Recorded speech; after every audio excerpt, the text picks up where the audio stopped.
आज हम आपके लिए लेकर आए हैं उड़द दाल की खस्ता कचौरी की रेसिपी, जिसे बिल्कुल मार्केट स्टाइल बनाएंगे और ये बहुत ही टेस्टी और खस्ता बनता है। तो रेसिपी शुरू करने से पहले फ्रेंड्स, मेरे चैनल पर नए हैं तो प्लीज़ लाइक कीजिए, फैमिली फ्रेंड के साथ शेयर कीजिए और सब्सक्राइब कीजिए। बेल आइकन को हिट करना ना भूलिए। मार्केट स्टाइल खस्ता कचौरी बनाने के लिए हमने यहाँ मैदा का यूज किया है। तो आपको लेना है 3 कप मैदा।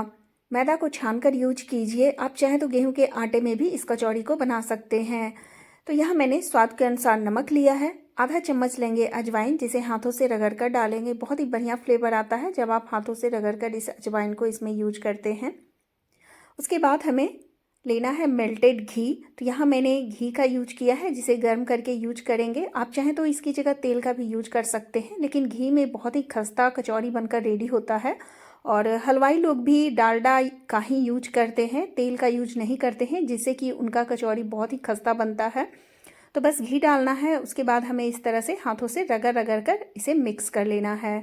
आपको इस तरह से इसे मिक्स करना है कि जब आप मैदा को मुट्ठी में बांधिएगा तो वो बंध जाए।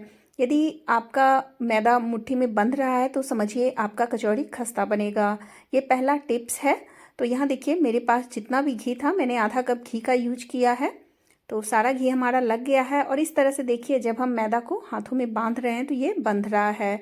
तो बस यही पहचान है। इसी तरह से हमको मैदा को बना लेना है। अब हम इसमें थोड़ा थोड़ा पानी का यूज करेंगे और इसे एक सॉफ्ट डो बनाकर रेडी करेंगे। बिल्कुल सॉफ्ट डो नहीं बनाना है हमें, ना तो ज़्यादा टाइट डो बनाना है, ना तो ज़्यादा सॉफ्ट ही बनाना है, मतलब मीडियम में रखना है। तो बस थोड़ा थोड़ा पानी डालते हुए इसे मिक्स कर लीजिए। कुछ बातों का ध्यान रखते हुए यदि आप इस कचौरी को बनाते हैं तो बिल्कुल मार्केट स्टाइल ही खस्ता कचौरी बनकर रेडी होता है। तो यहाँ देखिए, हमने डो लगा लिया है। ये ना तो ज़्यादा सॉफ्ट है और ना तो ज़्यादा टाइट है, मीडियम डो बनकर रेडी हुआ है। इसे हम 10 से 15 मिनट के लिए रेस्ट देंगे। तो एक बर्तन से इसे कवर करके 10 से 15 मिनट के लिए इसी तरह से ढके रहने दीजिए। अब हम कचौरी के लिए स्टफिंग तैयार करेंगे। तो यहाँ मैंने उड़द दाल लिया है, जिसे कि रात भर के लिए भिगो कर रखा था। आप चाहें तो उड़द दाल की जगह मूंग दाल का भी इस्तेमाल कर सकते हैं। और इसे आपको रात भर के लिए भिगो कर रखना है, या फिर आप 4 से 5 घंटे के लिए भी पानी में भिगो कर रख सकते हैं। इसे बिल्कुल सॉफ्ट सा तैयार कर लेना है, मतलब जब आप पानी में भिगोइएगा तो ये सॉफ्ट हो जाता है। तो जब आप इस तरह से हाथों से दबा कर देखिएगा और ये टूट जाए तो समझिए आपका जो दाल है अच्छे से सॉफ्ट हो गया है। अब हम इसे ग्राइंडर जार में पीसेंगे। तो आप जब भी ग्राइंडर जार में इसका पेस्ट बनाएं तो आप पानी का यूज़ ना करें। यदि आपको लगे कि ये पीसने में दिक्कत हो रहा है तो आप 3 से 4 चम्मच पानी का यूज करके इसे पीस सकते हैं। इसे हमें गीला नहीं करना है, बिल्कुल नॉर्मल पेस्ट बनाकर रेडी करना है। तो चलिए, अब हम इसका पेस्ट बनाकर रेडी कर लेते हैं। तो यहाँ देखिए, मैंने पेस्ट बनाकर रेडी कर लिया है। मैंने इसमें 3 से 4 चम्मच पानी का यूज किया था और बस इसी तरह से हमें पेस्ट बनाना है। ये बिल्कुल फाइन पेस्ट नहीं है, हल्का दरदरा ही है। तो हमें इसी तरह का पेस्ट बनाकर रेडी करना है। अब हम एक पैन लेंगे। इस पैन में डालेंगे 2 से 3 चम्मच मस्टर्ड ऑयल। आप चाहें तो जो भी खाना बनाने के लिए ऑयल का यूज करते हैं उसका इस्तेमाल कर सकते हैं। इसमें डालना है आधा चम्मच साबुत जीरा। इसका थोड़ा कलर चेंज होने दीजिए। आधा चम्मच डालेंगे दरदरा कूटा हुआ सौंफ, बहुत बढ़िया फ्लेवर देगा। आधा चम्मच हल्दी पाउडर, आधा चम्मच लाल मिर्च पाउडर, आधा चम्मच धनिया पाउडर, आधा चम्मच अदरक लहसुन का पेस्ट डालना है और थोड़ी सी कस्तूरी मेथी का यूज करना है। बहुत ही बढ़िया फ्लेवर आता है। तो इन सारे मसालों को हमें लो फ्लेम पे भून लेना है। जब भी आप मसाले भुनें तो फ्लेम को लो कर लें या फिर ऑफ कर सकते हैं। तो बस बढ़िया से ये मसाले भुन जाएं, उसके बाद हम इस पेस्ट को इसमें डाल देंगे और बिल्कुल अच्छे से इसे भूनना है। इस पेस्ट को हमें तब तक भूनना है जब तक कि ये ड्राई ना हो जाए। तो बस इन मसालों के साथ इसी तरह से इस पेस्ट को आप लो फ्लेम पे भून लें। और अब इसमें डाल देंगे स्वाद के अनुसार नमक। नमक का यूज हमेशा ध्यान से करें और बिल्कुल अच्छे से इसे भूनते रहना है। आप जैसे जैसे इसे भूनिएगा देखिएगा ये ड्राई होना स्टार्ट हो जाता है, क्योंकि जो मार्केट में भी कचौड़ी मिलती है ना, बिल्कुल अंदर का फीलिंग ड्राई ही रहता है। हमने यहाँ यूज किया है 2 चम्मच सत्तू का पाउडर। ये रोस्टेड चना का बना हुआ सत्तू पाउडर है, मार्केट में इजीली मिल जाएगा। आधा चम्मच गरम मसाला पाउडर डालेंगे, इससे भी बहुत बढ़िया फ्लेवर आता है। आप चाहें तो सत्तू पाउडर की जगह बेसन का भी यूज कर सकते हैं। बेसिकली जब हम सत्तू या बेसन इसलिए डालते हैं ताकि जो दाल में मॉइस्चर होता है उसको ऑब्जर्व कर लेता है और ये बहुत अच्छे से बाइंडिंग का भी काम करता है। तो बस इन सभी को हमें अच्छे से भून लेना है। अब जैसे जैसे इसे भूनेंगे देखेंगे कि इससे एक भीनी भीनी खुशबू आने लगेगी। किसी भी चीज़ को बनाने के लिए बहुत मेहनत लगता है और जब आप मेहनत करते हैं तभी वो चीज़ बहुत ही बढ़िया बनता है। तो बस इसे धीरे धीरे भूनते रहना है और यहाँ देखिए हमारा जो ये मिक्सचर है बहुत अच्छे से भुनकर रेडी हो गया है। भीनी भीनी खुशबू भी आना शुरू हो गया है। तो बस अब हम गैस को ऑफ करेंगे और इस मिक्सचर को ठंडा कर लेंगे।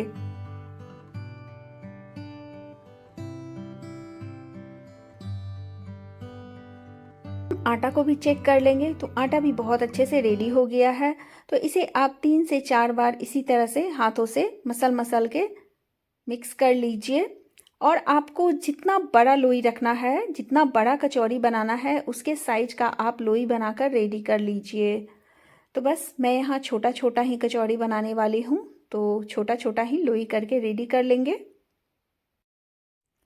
लोहे के सेंटर में होल करते हुए आपको दोनों हाथों से इस तरह करके बड़ा सा होल कर लेना है और इसके अंदर स्टफिंग करना है जो हमने मसाला तैयार करके रखा है।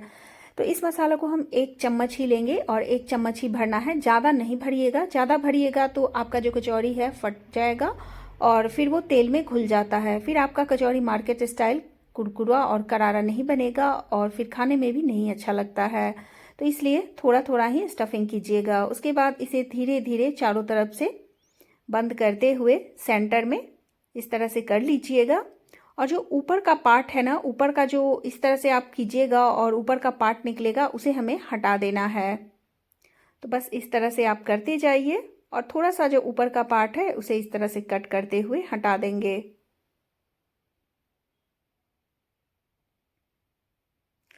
और इसे हाथों से दबाकर हम रेडी कर लेंगे। इसमें हमें बेलने की ज़रूरत नहीं है, बस हाथों से इस तरह कर लीजिए या फिर आप चाहें तो प्लेट पे भी इसे रखकर कचौरी शेप दे सकते हैं।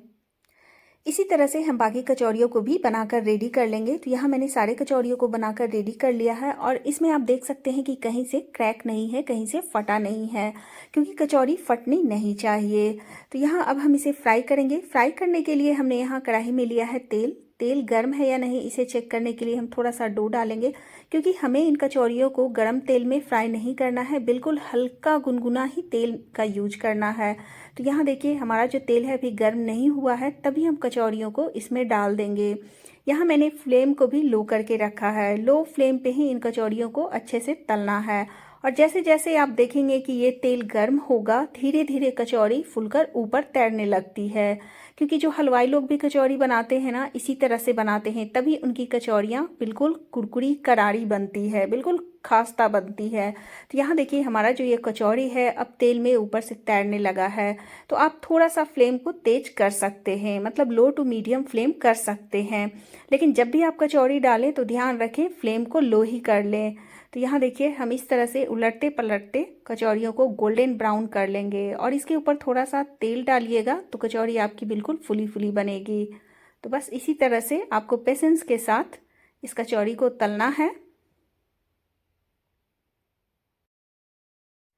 जब आप इस कचौरी को बनाकर खाइएगा तो मार्केट से कचौरी लाना भूल जाइएगा, क्योंकि ये इतना स्वादिष्ट बनता है और इतना खस्ता, इतना करारा रहता है, बहुत ही टेस्टी बनता है फ्रेंड्स। तो इस रेसिपी को एक बार ज़रूर ट्राई कीजिएगा। तो यहाँ देखिए हमारा जो कचौरी है बिल्कुल रेडी है, गोल्डन ब्राउन हो चुका है। तो अब हम इसे निकाल लेंगे।